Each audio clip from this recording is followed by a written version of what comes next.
Hello everyone, ট্রান্সলেশনের আরও একটি নতুন ক্লাসে সকলকে স্বাগত। যারা প্রথম থেকে ক্লাসটি দেখছো, কোনো রকম স্কিপ না করে ক্লাসটি দেখতে থাকো। আশা করি ক্লাসটি খুবই হেল্পফুল হবে এবং বিশেষ করে যারা পিএসসি ক্লার্কশিপ ও মিসলেনিয়াস মেন্স দিচ্ছ তাদের ক্ষেত্রে তো গুরুত্বপূর্ণ, এবং যারা বাংলা থেকে ইংলিশে ট্রান্সলেশন শিখতে চাও তাদের ক্ষেত্রে ক্লাসটি সমানভাবে উপযুক্ত। চলো আমরা প্রথমে দেখে নিই। তো কোনো রকম স্কিপ না করে আমরা প্রথমে দেখতে থাকবো যে স্বামী বিবেকানন্দ বিশ্বাস করিতেন যে প্রত্যেক মানুষের মধ্যেই ভগবান আছেন। তাহলে এই লাইনটি আমরা কিভাবে লিখব? তো বিশ্বাস করিতেন, অর্থাৎ এখানে কিন্তু আমরা সিম্পল পাস্ট টেন্সে দেখতে পাচ্ছি, সিম্পল পাস্টে আমরা দেখতে পাচ্ছি। আবার ভগবান প্রত্যেকের মধ্যেই থাকেন বা আছেন, এটা কিন্তু আবার আমরা সিম্পল প্রেজেন্ট টেন্সে লিখব, কারণ এটা হচ্ছে একটা ন্যাচারাল ট্রুথ। এই কারণে তো প্রথমে আমরা এখানে সাবজেক্ট দেখব স্বামী বিবেকানন্দ। সাবজেক্ট স্বামী বিবেকানন্দ বিলিভড, অর্থাৎ বিশ্বাস করতেন। তো এটা হচ্ছে V2, যেহেতু আমরা এটা সিম্পল পাস্ট টেন্সে লিখছি। স্বামী বিবেকানন্দ বিলিভ দ্যাট, যে তিনি কি বিশ্বাস করতেন? গড রিসাইডস, অর্থাৎ এখানে কিন্তু আরেকটি সেন্টেন্স যুক্ত করা হয়েছে, গড রিসাইডস। তো ন্যাচারাল ট্রুথের কারণে আমরা এখানে V1 বসিয়েছি, এবং যেহেতু subject third person singular number, third person singular, তো এই কারণে কিন্তু আমরা রিসাইডস ব্যবহার করেছি। ইন এভরি হিউম্যান, অর্থাৎ প্রত্যেক মানুষের মধ্যেই, ইন এভরি হিউম্যান হচ্ছে প্রত্যেক মানুষের মধ্যেই ভগবান বাস করেন, এটাই কিন্তু স্বামী বিবেকানন্দ বিশ্বাস করতেন। তো এই সেন্টেন্সটাকে আমরা যদি অন্যরকমভাবে লিখি, এইভাবে লিখতে পারবো যে স্বামী বিবেকানন্দ ট্রাস্টেড। কী লিখবো? স্বামী বিবেকানন্দ ট্রাস্টেড। কেউ যদি ট্রাস্টেড লিখতে চাও লিখতে পারো, বা স্বামী বিবেকানন্দ ওয়াজ কনভিন্সডও লিখতে পারি, ওয়াজ কনভিন্সড দ্যাট গড ডিসাইডস, বা গড লিভস বলতে পারি, বা গড ডুয়েলস বলতে পারি। কি ডুয়েলস? বাস করা।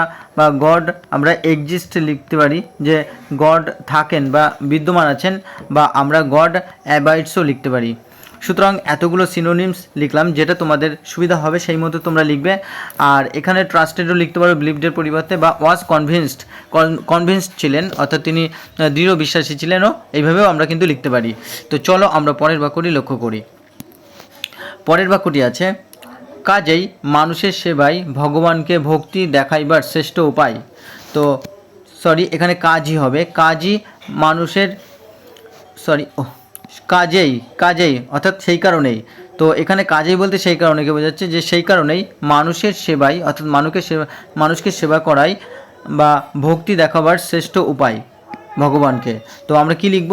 যে দেয়ারফর হচ্ছে কাজেই বা সেই কারণে আমরা বলতে পারি, বা আমরা বলতে পারি যে ফর দ্যাট রিজন, অর্থাৎ সেই কারণে। তো ফর দ্যাট রিজন বা দেয়ারফর সার্ভিং পিপল। তো এখানে সার্ভিং পিপল, অর্থাৎ সার্ভিং, এখানে কিন্তু আমরা সার্ভিং শব্দটাকে কিন্তু আমরা জিরান্ডে ব্যবহার করছি, কি অ্যাজ এ নাউন এখানে ব্যবহার করছি, অ্যাজ এ নাউন। অর্থাৎ এখানে এটা কিন্তু ভার্ব নয়, সেবা করা নয়, এটা হচ্ছে নাউন, যেটা কিনা সেবা অর্থে ব্যবহার করা হচ্ছে, নাউন সেবা অর্থে। তো সেই কারণে এখানে জিরান্ড ব্যবহার করা হয়েছে। তো সার্ভিং পিপল, অর্থাৎ ভার্বকে যখন আমরা আইএনজি যুক্ত করে অ্যাজ এ নাউন ব্যবহার করি, তখন সেটা জিরান্ডে পরিণত হয়। তো সার্ভিং পিপল অর্থাৎ ভগবান সেবা ইজ দ্য বেস্ট ওয়ে, অর্থাৎ সবথেকে ভালো উপায় to show devotion to god, অর্থাৎ ভগবানের প্রতি যে ভক্তি দেখানোর যে শ্রেষ্ঠ উপায়, সেটাই হচ্ছে কি, সেটা হচ্ছে যে সার্ভিং পিপল, অর্থাৎ মানব সেবা। তো মানব সেবাই হচ্ছে ভগবানকে ভক্তি দেখানোর শ্রেষ্ঠ উপায় এখানে বলা হচ্ছে। তো যেহেতু আমরা এখানে কিন্তু সিম্পল প্রেজেন্ট টেন্সে লিখেছি, কারণ এটা কিন্তু একটা ন্যাচারাল ট্রুথ। তো এখানে আমরা সার্ভিংয়ের পরিবর্তে আরও কি লিখতে পারি? যেমন আমরা লিখতে পারি যে দেয়ারফর হেল্পিং পিপল বলতে পারি, যে হেল্পিং পিপল, বা আমরা বলতে পারি অ্যাসিস্টিং বলতে পারি, অ্যাসিস্টিং পিপল, বা আমরা বলতে পারি কি এইডিং পিপল। তো কি serving people, helping people, assisting people বা aiding people is the best way, বা আমরা বেস্ট ম্যানার বলতে পারি, বেস্ট ম্যানার বা বেস্ট মেথড বলতে পারি, বা বেস্ট পাথ বলতে পারি। কি টু শো বা টু এক্সপ্রেস বলতে পারি, এক্সপ্রেস অর্থাৎ প্রকাশ করার জন্য, টু এক্সপ্রেস, বা আমরা বলতে পারি টু ডিসপ্লে, কি to display, to express, to display বা টু এক্সপোজ অর্থাৎ প্রকাশ করা। তো এইভাবে কিন্তু আমরা আরও অল্টারনেটলি লিখতে পারবো। অর্থাৎ এই সমস্ত ওয়ার্ডগুলি তোমরা এক্সট্রা যে সমস্ত ওয়ার্ড দেওয়া হয় তোমরা এগুলো কিন্তু লিখে রাখবে, কারণ এগুলো ভেরি ভেরি ইম্পর্টেন্ট। যত বেশি লিখবে তত বেশি তোমাদের মধ্যে কিন্তু ওয়ার্ড পাওয়ার বাড়বে, আর তত বেশি কিন্তু তোমরা নতুন নতুন শব্দকে নিজেদের মধ্যে রপ্ত করতে পারবে। আর ডিভোশন যেটা হচ্ছে অনুরক্ত থাকা ভগবানের প্রতি, সেটা আমরা লয়্যালটি বলতে পারি। কি লয়্যালটি, বা আমরা রেভারেন্সও লিখতে পারি, কি রেভারেন্স, রেভারেন্স, লয়্যালটি, বা আমরা ফেথফুলনেসও লিখতে পারি, কি ফেথফুলনেস, ফেথফুলনেস অর্থাৎ বিশ্বাস, বা আমরা বলতে পারি ডেডিকেশন, ডেডিকেশন অর্থাৎ ভক্তি, ভগবানের প্রতি ভক্তি। তো এই সমস্ত অর্থ দিয়ে কিন্তু আমরা অল্টারনেট যেমন খুশি তোমরা লিখতে পারবে। তো চলো আমরা পরের বাক্যটি লক্ষ্য করি। পরের বাক্যটি আছে, এই শিক্ষা তিনি রামকৃষ্ণ দেবের নিকট লাভ করিয়াছিলেন, অর্থাৎ রামকৃষ্ণ দেবের কাছ থেকে তিনি পেয়েছিলেন। তো আমি কি লিখব, যে প্রথমে হচ্ছে সাবজেক্ট লিখব, subject he received, V2 he received this teaching, অর্থাৎ অবজেক্ট তিনি এই শিক্ষা লাভ করেছিলেন কি ফ্রম শ্রী রামকৃষ্ণ, অর্থাৎ রামকৃষ্ণ দেবের কাছ থেকে তিনি এই শিক্ষা লাভ করেছিলেন, বা হি গট দিস টিচিং বা দিস লেসন বলতে পারি আমরা, দিস লেসন ফ্রম রামকৃষ্ণ, বা আমরা বলতে পারি দিস গাইডেন্সও বলতে পারি আমরা, এই পথাদর্শ বা এই যে গাইডেন্স সেটা তিনি শ্রী রামকৃষ্ণ দেবের কাছ থেকে পেয়েছিলেন। তো চলো আমরা পরের বাক্যটি লক্ষ্য করি। পরের বাক্যটি আছে, হিন্দু, মুসলিম, জৈন, খ্রিস্টান রামকৃষ্ণ দেবের নিকট সমান ছিল।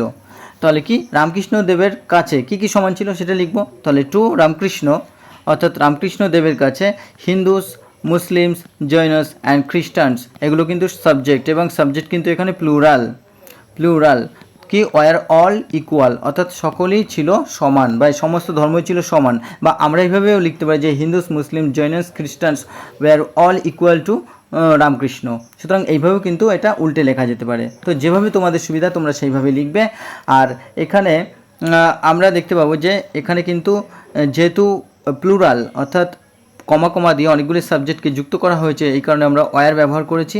তো চলো আমরা, আর এখানে ইকুয়াল বলতে এখানে সেম বলা হচ্ছে, কি সেম অর্থাৎ একই রকম ছিল, বা এখানে আমরা লেভেলও বলতে পারি, level, were equal, were all equal, same বা লেভেলও বলা যেতে পারে। তো চলো আমরা পরের বাক্যটি লক্ষ্য করি।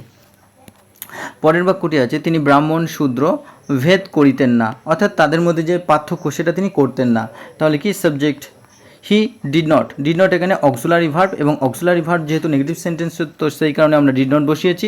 He did not differentiate, V1 অর্থাৎ পার্থক্য, তিনি পার্থক্য করতেন না, তিনি ডিস্টিংগুইশও বলতে পারি আমরা, কি ডিস্টিংগুইশ, ডিস্টিংগুইশ অর্থাৎ পার্থক্য করা বা সেপারেট করা, কি সেপারেট, হি ডিস্টিংগুইশ বা সেপারেট বা ডিফারেন্সিয়েট, বা আমরা এখানে আরও অনেকগুলো ওয়ার্ড লিখতে পারি, যেমন ডিসক্রিমিনেট অর্থাৎ ভেদাভেদ করা, কি ডিসক্রিমিনেট করা, ডিসক্রিমিনেট অর্থাৎ ভেদাভেদ করা। তো এখানে কিন্তু আমরা ডিফারেন্সিয়েট বা সেপারেট বা ডিস্টিংগুইশ বা ডিসক্রিমিনেট লিখতে পারি বিটুইন ব্রাহ্মণস অ্যান্ড শূদ্রস, অর্থাৎ যে ব্রাহ্মণ শূদ্র তাদের মধ্যে তিনি ভেদাভেদ করিতেন না। তো এগুলো তোমরা অবশ্যই লিখে রাখবে, ওয়ার্ডগুলো ভেরি ভেরি ইম্পর্ট্যান্ট। তো চলো আমরা পরের বাক্যটি লক্ষ্য করি। পরের বাক্যটি দেখব যে সকল মানুষই তাহার প্রিয় ছিল, অর্থাৎ সকলেই তার কাছে খুব আদরের বা স্নেহের ছিল। তাহলে অল পিপল, সাবজেক্ট ওয়্যার, এখানে V2 অর্থাৎ মেন ভার্বের কাজ করছে। অল পিপল ওয়্যার ডিয়ার, কেমন ছিল ডিয়ার, তো আদার্সের মধ্যে পড়ছে ডিয়ার, তার কাছে ছিল খুব প্রিয়, টু হিম তার কাছে। তাহলে all people were dear to him, তার কাছে ছিল খুব বা ভালোবাসার, বা আমরা এটাকে বিলাভডও বলতে পারি, কি বিলাভড, বা এটাকে আমরা চেরিস্টও বলতে পারি, চেরিস্ট স্নেহপ্রিয়, বা বিলাভড, বা আমরা প্রেসিয়াসও বলতে পারি, প্রেসিয়াস তার কাছে মূল্যবান ছিল। তো এইভাবে কিন্তু তোমরা লিখতে পারবে। তো চলো আমরা পরের বাক্যটি লক্ষ্য করি। পরের বাক্যটি আছে, মানুষের দুঃখ কষ্ট তিনি সহ্য করিতে পারিতেন না। তো পারিতেন না যেভাবে আমরা লিখছি, তো কোনো কিছু করা অর্থে অর্থাৎ অতীতে কোনো কিছু করা অর্থে আমরা কিন্তু কুড ব্যবহার করি, কুড, আর প্রেজেন্ট টেন্সে আমরা ব্যবহার করি ক্যান। তো এখানে যেহেতু আমরা পারতেন না ব্যবহার করেছি, তো নট ব্যবহার করব, কুড নট, পারতেন না। তাহলে কি he could not, subject he could not auxiliary verb, অর্থাৎ হি কুড নট বিয়ার, বিয়ার বলতে কি সহ্য করা, বা এটাকে কিন্তু আমরা এন্ডিওরও বলতে পারি। He could not beer, he could not endure, বা তিনি সহ্য করতে পারতেন বা বা বা আমরা এটাকে টলারেটও বলতে পারি, হি কুড নট টলারেট, তাহলে কি he could not beer, he could not endure, he could not tolerate the suffering of others. Suffering বলতে কি এখানে ভোগান্তির কথা বলা হচ্ছে, বা এখানে কিন্তু মিজারির কথা বলা হচ্ছে, কি মিজারি, মিজারি বা এটা মিজারি, বা এখানে আমরা ডিস্ট্রেসও বলতে পারি, কি ডিস্ট্রেস, মিজারি, ডিস্ট্রেস, বা আমরা এটা হার্ডশিপও বলতে পারি, দুঃখ কষ্ট, হার্ডশিপ, হার্ডশিপ। তাহলে কি হি কুড নট বিয়ার বা টলারেট বা endure the suffering or misery or distress or hardship of others, অর্থাৎ অন্য অন্যদের। তো চলো আমরা পরের বাক্যটি লক্ষ্য করি। পরের বাক্যটি আছে, একবার কোনো গ্রামে তিনি দেখিতে পাইলেন যে অন্যাভাবে অর্থাৎ খাদ্যের অভাবে লোকে বড় কষ্ট পাইতেছে। তাহলে একবার তিনি দেখলেন, তো ওয়ান্স ইন এ ভিলেজ, একবার কোনো এক গ্রামে। তো আমরা প্রথমে এটা লিখে নেব, ওয়ান্স ইন এ ভিলেজ, কোনো একটা গ্রামে। এবার হচ্ছে সাবজেক্ট, হি স, তিনি দেখলেন, কি দেখলেন, দ্যাট, দেখলেন যে পিপল, আবার এখানে সাবজেক্ট শুরু হচ্ছে পিপল ওয়ার কি সাফারিং। তো এটা কিন্তু আমরা পাস্ট কন্টিনিউয়াস টেন্স ব্যবহার করছি। কেন পাস্ট কন্টিনিউয়াস টেন্স? কারণ তিনি দেখছিলেন যে অন্যভাবে লোকে কষ্ট পাইতেছে, অর্থাৎ পাচ্ছিলেন। তো এটা অতীতকালে কোনো একটা কাজ চলছিল। তো কি পিপল ওয়ার সাফারিং, যেহেতু এটা প্লুরাল, তো সেই কারণে কিন্তু আমরা লিখলাম ওয়ার সাফারিং। তো পিপল ওয়ার সাফারিং অর্থাৎ মানুষেরা ভুগছিল বা কষ্ট পাচ্ছিল, গ্রেটলি অর্থাৎ ভীষণভাবে, due to lack of food অর্থাৎ খাদ্যের অভাবে। বা এটাকে যদি আমরা অন্যভাবে লিখব যে once in a village he saw that, তিনি দেখলেন যে পিপল ওয়ার সাফারিং, বা পিপল ওয়ার কি এখানে সাফারিং এর পরিবর্তে আমরা বলতে পারি যে ভুগছিলেন, অর্থাৎ পিপল ওয়ার এন্ডিওরিং, কষ্ট পাচ্ছে বলতে পারি আমরা। বা পিপল ওয়ার কি পিপল ওয়ার আমরা বলতে পারি কি সাফারিং, পিপল ওয়ার কি সাফারিং, অর্থাৎ বা আমরা এন্ডিওরিং বলতে পারি, এন্ডিওরিং, বা আমরা টলারেটিং বলতে পারি, কি পিপল ওয়ার টলারেটিং, বা পিপল ওয়ার আন্ডারগোয়িং অর্থাৎ সহ্য করা, বা পিপল ওয়ার ফরবিয়ারিং, পিপল ওয়ার ফরবিয়ারিং। তো আমরা কিন্তু এই সমস্ত ওয়ার্ডগুলি লিখতে পারি। আর গ্রেটলি মানে কি ভীষণভাবে, অর্থাৎ হাইলি বলতে পারি আমরা, কি হাইলি, ভীষণভাবে, বা আমরা কিন্তু ইমেন্সলি বলতে পারি, ইমেন্সলি, ভীষণভাবে, বা আমরা এটাকে এক্সট্রিমলিও বলতে পারি, এক্সট্রিমলি। আর ডিউ টু ল্যাক অফ, তো আমরা ডিউ টু শর্টেজ বলতে পারি, shortage, due to shortage of, কি due to shortage of food, বা ডিউ টু ডেফিসিয়েন্সিও বলতে পারি আমরা, কি deficiency, due to deficiency of food, due to lack of food, due to shortage of food, বা ডিউ টু অ্যাবসেন্স বলতে পারি, absence, due to absence of food, বা ডিউ টু স্কারসিটি আমরা বলতে পারি, due to scarcity of food, অভাব। তো এতগুলো কিন্তু আমরা ওয়ার্ডের মাধ্যমে এই ল্যাক বা যেটা অভাব সেটাকে আমরা বোঝাতে পারি। তো চলো আমরা পরের বাক্যটি লক্ষ্য করি। পরের বাক্যটি আছে, মাথুর বাবুকে তিনি বললেন, তিনি কি বললেন, উহাদের কষ্ট নিবারণ করো।